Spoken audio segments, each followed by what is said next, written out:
দরজায় কড়া নাড়ছে বিশ্বকাপ। আসর শুরুর আগে সেলেসাও ফ্যানদের নজরে Brazil France high voltage match.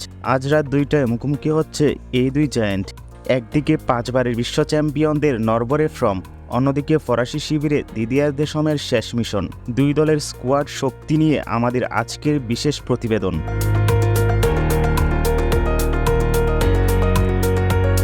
ব্রাজিলের জন্য এবারের বিশ্বকাপ যাত্রাটা মোটেও সহজ ছিল না। দক্ষিণ আমেরিকা অঞ্চলের বাছাই পর্বে আর্জেন্টিনা, ইকুয়েডর, কলম্বিয়া ও উরুগুয়ের পেছনে থেকে পেয়েছে গ্রেটেস্ট অন আর্থের টিকিট।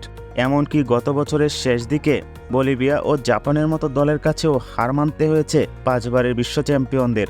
তবে নভেম্বরের আন্তর্জাতিক বিরতিতে সেনেগালের বিপক্ষে জয় আর তিউনিসিয়ার সাথে ড্র কিছুটা হলেও স্বস্তি দিয়েছে ব্রাজিলিয়ান সমর্থকদের। এই ম্যাচে ব্রাজিল ভক্তদের জন্য সবচেয়ে বড় হতাশার বিষয় নেইমারের অনুপস্থিতি। চোট নয়, বরং কোচের সিদ্ধান্তেই স্কোয়াড থেকে বাদ পড়েছেন ব্রাজিলের সর্বকালের সর্বোচ্চ গোলদাতা। নেইমারের জায়গায় আনচেলত্তি আস্থা রেখেছেন প্রিমিয়ার লিগে আলো ছড়ানো দুই তরুণ মুখ তিয়াগো এবং রায়ানের উপর। এই দুই ফুটবলারকে আক্রমণভাগে জায়গা পেতে লড়াই করতে হবে ভিনিসিয়াস জুনিয়র, রাফিনহা, মাতিওস কুনহার মতো তারকাদের সাথে। এদিকে ব্রাজিল যখন নিজেদের গুছিয়ে নিতে ব্যস্ত, ফ্রান্স তখন উড়ছে।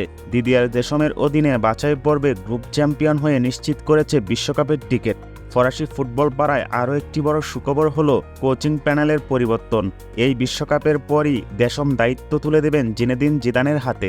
রিয়াল মাদ্রিদের সাবেক আইকন জিদানের সাথে ইতিমধ্যেই মৌখিক চুক্তি সম্পূর্ণ হয়েছে বলে জানা গেছে। তবে দুই দলের জন্যই চিন্তার কারণ হয়ে দাঁড়িয়েছে চোট। ব্রাজিলিয়ান স্কোয়াড থেকে ছিটকে গেছেন গ্যাব্রিয়াল ম্যাগেলহেলস, এলিসন বেকারের মতো অভিজ্ঞরা।